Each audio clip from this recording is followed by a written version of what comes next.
reality show where Americans in America covering American news are called foreign agents. Yeah! Seeing as the goons who occupy our White House attempted another takeover of Venezuela this week and failed, I want to bring you an intimate conversation with one of said goons, Secretary of State Mike Pompeo.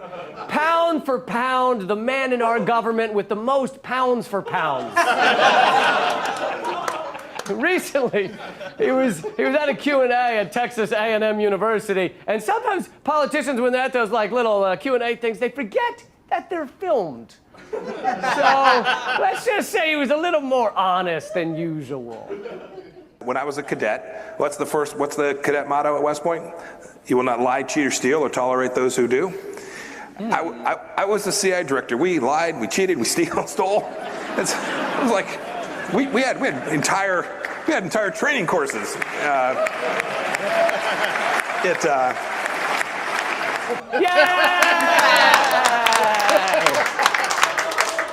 I've completely abandoned my morals. I'm a fucking con artist, which is rewarded at the CIA. But you have to admit, it's nice to see some honesty. He's admitted to being a liar and a thief. So therefore, let's stop believing the rapid-fire bullshit that sprays out of his bobblehead. How about that? Earlier in the talk, he said this. I ran 2 small businesses, then was the director of the CIA, and now I'm running the State Department. Every organization has to have an ethos, a central mission set that is clearly understood. And now we know the CIA's central ethos. We lied, we cheated, we stole. Every great leader needs a central ethos. Hillary Clinton had one. We came, we saw, he died. And of course, George W. Bush had one. There's an old saying in Tennessee, I know it's in Texas, probably in Tennessee, that says, fool me once, shame on you. If fool me, we can't get fooled again. Can't get fooled again. That is one man who can't be fooled again. Pompeo spent much of the talk discussing Venezuela, and he was completely forthright and honest about what's going on there. Literally, within a handful of days of the recognition that the crisis, the humanitarian element of the crisis in Venezuela had spiraled, it had spiked, it had been difficult. This has been years in the making, but it had taken a step change in the wrong direction. We were able to move not only food and medicine, but water. We were able to mobilize airlift from our military, C-17s flying to, I flew in here from Cucuta, Colombia, to take it to the border. Interesting. Here's an idea. Can you send some of that water to Flint, Michigan? Theirs has been toxic for 5 years. They're drinking chunks of metal in their morning coffee, and you've got SEAL Team 6 delivering Aquafina to Venezuela? Fuck you. And why would Venezuela want our water? Considering our record of killing, maiming, stealing, destroying, would you want to drink our water? Hi, I'm the local warlord, and I just happen to be in the neighborhood doing a little light raping and pillaging, and I was wondering if you could use any water, or perhaps a biscuit? Pompeo also said this was years in the making. Yeah, the economic crisis in Venezuela has been years in the making. Our making! We've been crushing them for years. We've made it impossible for them to sell their oil. We've tried to assassinate their leaders. And now we're trying to install a completely unelected president. This has indeed been years in the making. We can't always get it, as in the case of Venezuela. We weren't able to get it to the people who needed it. Maduro is still denying food to the starving and medicine to sick children. I saw some of those sick children yesterday who had crossed the border into Colombia. It's truly tragic. Man, Jabba the Hutt is a fucking liar, all right? For the Venezuelans who genuinely need food, medicine, or water, it's because the U.S. has cut off their ability to get it. A new report by the... It's true. A new report by the Center for Economic and Policy Research said U.S. sanctions have killed 40,000 people in Venezuela since just 2017. Don't see many mainstream media reports on that, do you? It's about time we had programs with infomercials designed to protect people from U.S. aid. Hey. Hi, are you in the line of fire of American aid missions? We can help you. We've all been hurt by American help at one point or another. Sign up for protection from American help today. These sanctions are not sanctions. They are economic war. They are meant to kill. But hold on, let's back up a little, all right? Let's assume you don't know anything about Venezuela or even Iran or Syria, none of it. Does anyone in the fucking world believe the Trump administration is really worried about sick children? Isn't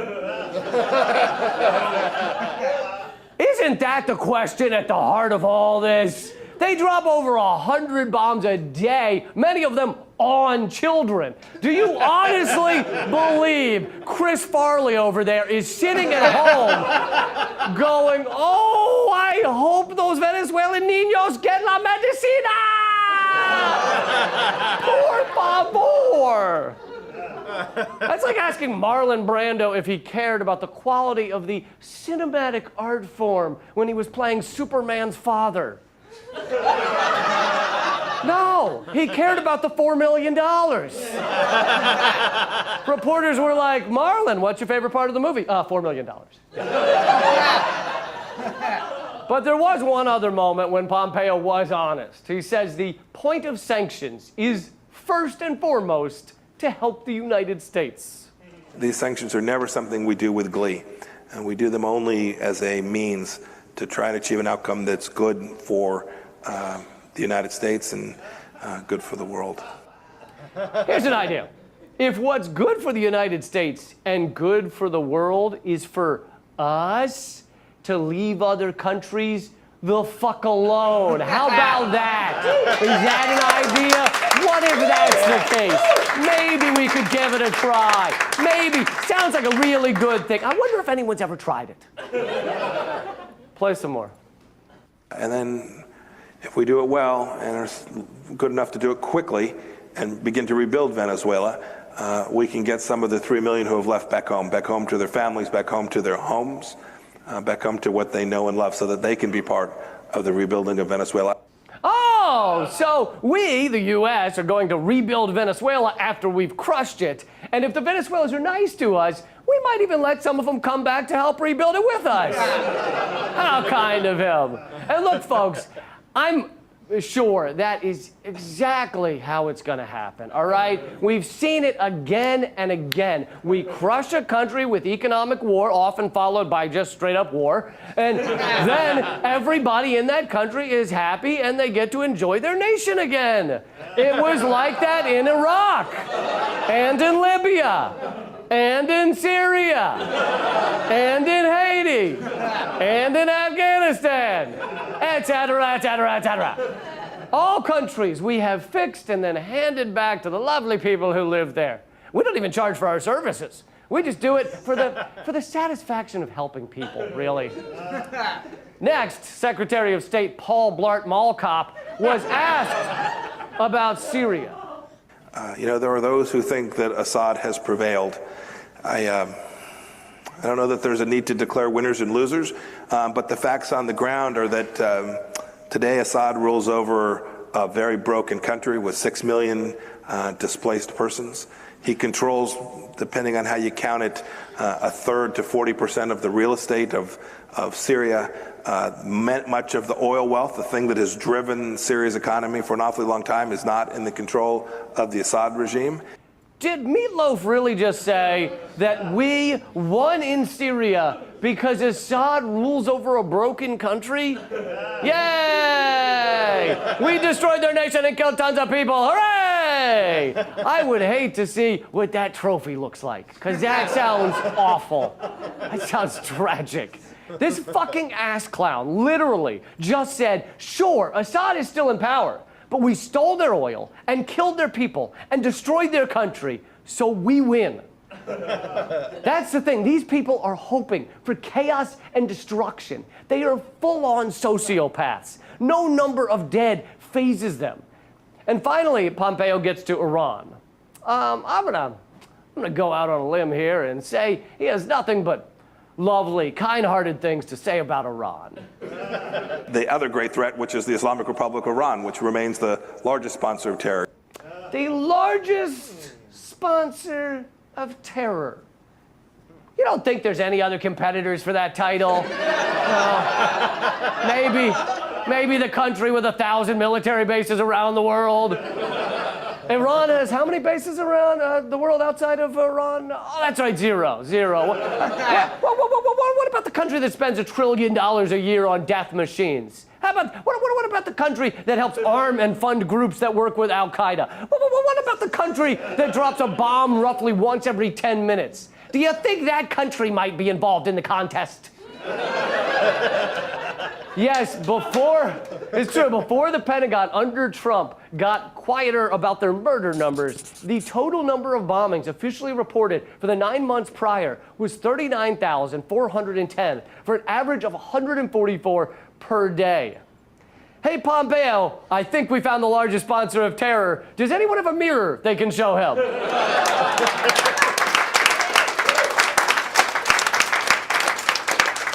The truth is, this country is run by very unevolved humans. They are operating at a chimpanzee level of breaking things and then jumping up and down that they broke it. The rest of us must continue to evolve. We must seek a higher plane of human behavior, one where we respect the rights of others to decide their own fate. Pompeo, Bolton, Abrams, Trump, and all the Democrats who agree with them, they are antiquated, outdated pieces of shit. And they are. I mean, I don't know if a piece of shit can be outdated like that. That would imply there's like a new, better model of a piece of shit.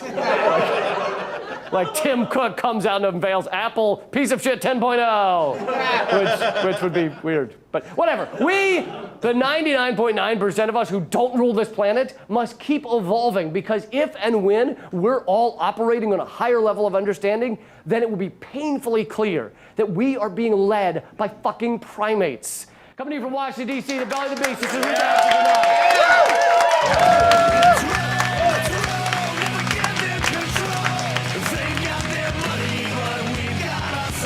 Let's roll, never give them control.